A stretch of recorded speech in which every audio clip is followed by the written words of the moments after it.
लगता है अभी 2024 में क्या लग रहा है किसकी सरकार आने वाली है? मोदी जी का काम पसंद आ रहा है? मोदी जी का एक भी काम पसंद नहीं है। एक भी काम एक भी पसंद काम नहीं पसंद नहीं है। जो बोलते हैं उनके काम कागजों में हो जाते, कागजों में सिमट जाते हैं। है? अच्छा। बस जमीन पे कोई काम नहीं है उनका।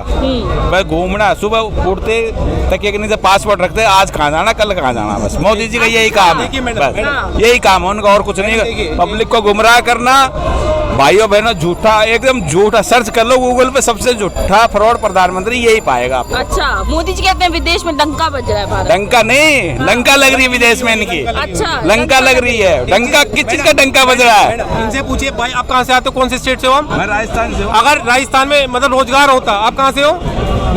यूपी में अगर रोजगार होता, क्या वो दिल्ली में होते? आप कहाँ से हो अंकल जी? बिहार से। अगर बिहार में रोजगार होता तो यहाँ होते ये? रोजगार नहीं है तभी तो यहाँ पे है। ये इनका विकास हुआ है। अपने परिवार फैमिली को छोड़ के यहाँ पे पोल्यूशन की जगह में रह रहे हैं, अब तो इनको खुशी मिल रही है। जब रोजगार नहीं तभी तो यहाँ पे डेवलपमेंट, तो इससे पता चलता है कि डेवलपमेंट नहीं हुआ है। आम जनता और परेशान हो रही है। क्या आपको रोजगार मिलता? क्या आप दिल्ली में आते? नहीं आते, वो मना कर रहे हैं। महंगाई ने इनको मार दिया है बिल्कुल। अच्छा, महंगाई ने इनको परेशान करके रखा हुआ है। ये हर जगह कहते हैं हमारी डबल इंजन की सरकार। अब आने वाले टाइम में इनके आपस में इंजन टकराएंगे ना, जब पब्लिक को पता लगा इनके इंजन कैसे एक्सीडेंट हो रहे हैं। अच्छा, जो सारे काम तो मोदी जी कर रहे हैं, रक्षा मंत्री का काम, रेल मंत्री का काम मोदी जी, सारे मंत्री का काम तो मोदी जी कर रहे हैं। फिर मंत्री किस लिए रख रखे हैं इन्होंने? किस लिए रख रखे हैं बताओ? हाँ। अच्छा, इतनी गारंटियां दिए थे मोदी जी, क्या लग रहा है कितनी पूरी कर? राजस्थान में ये बोल गया है, हम अशोक गहलोत 500 में सिलेंडर दे रहा, हम बोले 400 में देंगे। आज वहाँ पे सिलेंडर राजस्थान में 850 का है। अच्छा, जमीन पे जाके देखो, जब पता लगेगा। सुनिए, मोदी जी की गारंटी है कि महिलाओं को परेशान किया जाएगा, उनको जूतों से पीटा जाएगा जंतर मंतर पर, किसानों को आतंकवादी खालिस्तानी कहा जाएगा, महंगाई को बढ़ाई जाएगी। ये है इनकी गारंटी। अगर देश में विकास हुआ होता ना, प्रधानमंत्री गरीब कल्याण योजना के अनुसार 80 करोड़ लोग राशन ले रहे हैं। अगर एक चीज बताइए, आप जो लोग राशन ले रहे हैं, गरीब लोग राशन ले रहे हैं, अगर वो इतने ही संपन्न होते तो राशन लेते ही नहीं। इसका मतलब देश में गरीबी है। 140 करोड़ जनसंख्या, उसमें से 80 करोड़ सरकार का राशन खा रहे हैं। कहाँ से डेवलपमेंट की बात कर रहे हैं? जनता को चाहिए रोजगार, जनता के लिए काम करा जाए। जनता को धर्म से कुछ मतलब नहीं है। इन लोगों को धर्म में बांटा जा रहा है। अरे मैं भी हिंदू, कोई भी, ये मुस्लिम है, हम साथ में नहीं खड़े। हमें तो नहीं है कुछ भी मतलब परेशानी दोनों में। क्या आपको मुझसे डर है? ना मुझे इनसे डर है। ये क्या राजनीति हो रही है इस देश में? अच्छा, देखिए श्रीलंका में भी धर्म की राजनीति हुई, और श्रीलंका आज किस कंडीशन में? राष्ट्रपति भवन के स्विमिंग पूल में आम जनता नहा रही है, मजे ले रही है आराम से, और राष्ट्रपति के भवन में आराम से कुर्सियों पे लेट रही है। ये हालत होगी इस देश की। धर्म की राजनीति नहीं होनी चाहिए। लोगों के लिए काम होना चाहिए, शिक्षा पे काम होना चाहिए। क्या लग रहा है आपको देश के लिए कितना काम किया मोदी जी? कुछ नहीं काम हुआ मैम, इस 10 साल का अंदर में कुछ नहीं काम हुआ है। फिर जनता को परेशान करते जा रहा है। फिर जनता परेशान है, आम पब्लिक इस बिना रोजगार का कारण रोजगार नहीं है, इस कारण से बहुत परेशान है। सब परेशान है। कारोबार का सबको डाउन कर दिया। GST इतना बढ़ गया, आदमी कारोबार करने में डर रहा है। अब जाए तो परेशान, तो आम पब्लिक जाए कहाँ?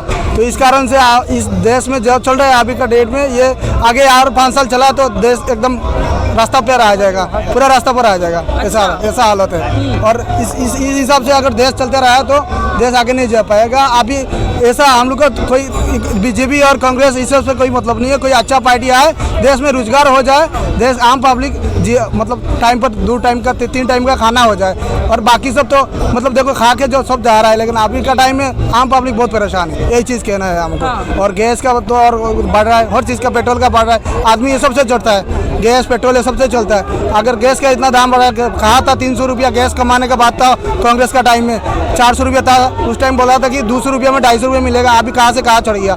इस कारण से अभी जो चल रहा है ये बहुत बुरा हो रहा है। और आगे इससे चलता रहेगा तो आम पब्लिक तो मर गया एकदम, पूरा डूब जाएगा। देखिए, मोदी जी कहते हैं कि हम गरीबों की सरकार है। कितना सहमत है इस बात से कि असल में गरीबों के लिए कुछ काम हो रहा है? नहीं, गरीबों के लिए कुछ नहीं हो रहा है। सिर्फ मोदी जी जो इसी के लिए काम हो रहा है। देखो, जो बड़ा पैसा है अंबानी और अडानी के लिए काम हो रहा है, और कुछ नहीं हो रहा है। और दूसरा का तो ऐसे मतलब आम पब्लिक को तो सड़क में पीस रहा है, और कुछ नहीं है। सबका एकदम बुरा हाल होता है। मतलब चल रहा है, आदमी अंदर में जान चल रहा है, लेकिन बाकी सब बेकार हो गया। एकदम ऐसा हो गया हालत कि बोलने का लायक ही नहीं है। हर जगह में यही कंडीशन है। आदमी बाहर जाता है, दूसरा कंट्री में जाता है। अभी अपना देश में रोजगार नहीं है, क्या करे, दूसरा जगह में जाना पड़ रहा है। इतना पढ़ लिख के भी अभी ऐसे इतना पढ़ लिख के भी बेकार हो गया। बाहर में जाके काम करना पड़ रहा है, रोक नहीं कर रहा। अपना देश में नौकरी नहीं है। अच्छा, अपना देश में नौकरी नहीं है तो क्या करे अगला देश में, बाहर देश में जाना पड़ रहा है। यही हालत है। सरकार आनी चाहिए, शादी करें जी। और क्या कहना है आप? किस बारे में? जी, क्या लग रहा है कि गारंटी पूरी हो रही है? लगातार विपक्ष भी आरोप लगा रही है कि पुरानी गारंटी नहीं पूरी हो पाई, अब नई गारंटी दे रहे हैं। मैम, मैं एक चालक हूँ, ड्राइवर हूँ मैं। जी, जो मुझे ज़्यादा ख़राब लगा ना, वो हेडिंग रंग का लगा था इनका, जो हेडिंग रंग इन्होंने चालू किया था ना, जी, उसके बाद इन्होंने होल्ड कर दिया। तो वो इसलिए ख़राब लगा कि 10 साल की जेल और 7 लाख की जुर्माना, ये अच्छी बात है? बिल्कुल अच्छी बात नहीं है, बहुत ज़्यादा ख़राब बात है। अगर इनको एक्सीडेंट बचाने थे, उसके अनेक और भी रास्ते हैं। इनको अगर एक्सीडेंट बचाने हैं कि कोई हादसा रोड पर ना हो, उसके और बहुत सारे रास्ते हैं। सबसे पहले मैं बताता हूँ आपको, जैसे फरीदाबाद की गाड़ियाँ अगर नोएडा जाएंगी तो पहले दिल्ली में एंट्री करेंगी, टोल भी देंगी, प्लस जाम भी बढ़ेगा, ठीक है, टैक्स भी भरेंगे, खर्चा बढ़ेगा गाड़ी वाले का। फिर वो नोएडा में जाएगा, नोएडा से फिर वो दिल्ली में आएगा, दिल्ली से फिर फरीदाबाद जाएगा, डबल टोल भरेगा। पैसे की बर्बादी, समय की बर्बादी, ठीक है। और भी अनेक रास्ते हैं। अगर इनको चलान बचाने, वो एक्सीडेंट बचाने हैं, तो जो हेडिंग रन का इन्होंने एकदम से लागू कर दिया होता, बच गया वो कैसे तैसे करके, या होल्ड कर दिया उन्होंने। हिट एंड रन कानून तो कैंसिल कर दिया ना अभी गवर्नमेंट ने। अभी वो स्थगित कर दिया फिलहाल। अभी फिलहाल होल्ड हुआ है, होल्ड हुआ, स्थगित हो गया। इसलिए कुल मिला के वो ड्राइवरों के हित में नहीं है मैडम। एक्चुअली ये हिट एंड रन कानून लाया है भ्रष्टाचार और पुलिस राज को बढ़ावा देने के लिए, ताकि कोई एक्सीडेंट हो तो इस कानून की आड़ में, मतलब जो इन्होंने कहा ना कि वो मतलब 10 साल कैद की और कितना भ्रष्टाचार, 7 लाख रुपए जुर्माना। तो उस जुर्मानों से बचाने के लिए फिर वो पुलिस क्या है कि जहाँ केस होगा तो ड्राइवर के साथ मिलके साठ-गांठ करना, उस केस को रफा दफा करना, बस इसीलिए वो कानून लाया। मगर वो कानून अभी ये अच्छा, कितना सहमत है इस बात से कि राहुल गांधी कहते हैं कि जो मोदी जी की नीतियां हैं वो भ्रष्ट हैं, भ्रष्टाचारी नहीं? बिल्कुल भ्रष्टाचारी नीतियां हैं। मतलब आप हर तरह से देख लो, इस गवर्नमेंट में पारदर्शिता कहीं नहीं है। अब सबसे बड़ा घोटाला और भ्रष्टाचार हो रहा है ईवीएम के माध्यम से। मैं राजस्थान में आया हूँ, राजस्थान में एक फैक्ट बात बताता हूँ। अभी विधानसभा चुनाव हुआ, टोटल वोट जो राजस्थान में पड़े वो 3 करोड़ 96 लाख वोट, और जो काउंटिंग हुई अपने ईवीएम में वो 4 करोड़ 50 लाख, यानी 54 लाख वोट जो एक्स्ट्रा है। हमारे जो सुप्रीम कोर्ट के वकील है नरेंद्र जी मिश्रा, उन्होंने PIL बिल सुप्रीम कोर्ट में दाखिल कर रखी है इसी पॉइंट पे। तो आज जो चुनाव कमीशन है, चुनाव आयोग, इसके पास कोई जवाब नहीं है कि सुप्रीम कोर्ट में क्या जवाब दे कि 54 लाख वोट कहाँ से एक्स्ट्रा है। तो इसी तरह ये ईवीएम से घोटाला करके जीते, और इनमें हर तरफ से भ्रष्टाचार है। मैं एक बात कहूँ, अब ईवीएम हटाने, एक सेकंड, ये सलूशन नहीं बता पाएंगे, सिर्फ शोर मचाएंगे।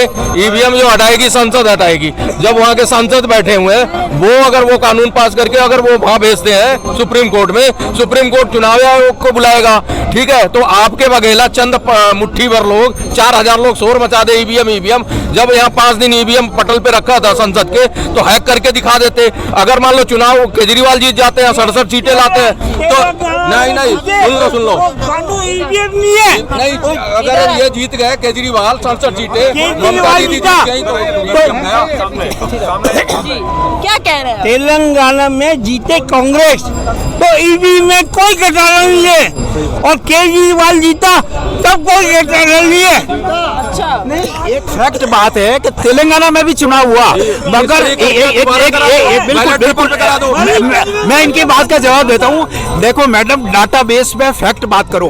तेलंगाना में जिस बूथ पे जितने वोटिंग पड़े, जो काउंटिंग हुई वो उतनी हुई, उसमें फर्क नहीं है। मगर राजस्थान में जो चुनाव हुए तो टोटल वोट कितना पड़े, 3 करोड़ 96 लाख। तेलंगाना में इन्होंने फेयर इलेक्शन किया। तेलंगाना में कोई वोटों की बात न की जाए, सामाजिक मुद्दों की बात करी जाए। पार्टियां आती रहेंगी, जाती रहेंगी, आम आदमियों का विकास कब होगा उसकी बात करिए। पार्टियां आती रहेंगी, कांग्रेस भी आएगी, बीजेपी भी आएगी, लेकिन हमें सरकार के खिलाफ खड़ा होना पड़ेगा।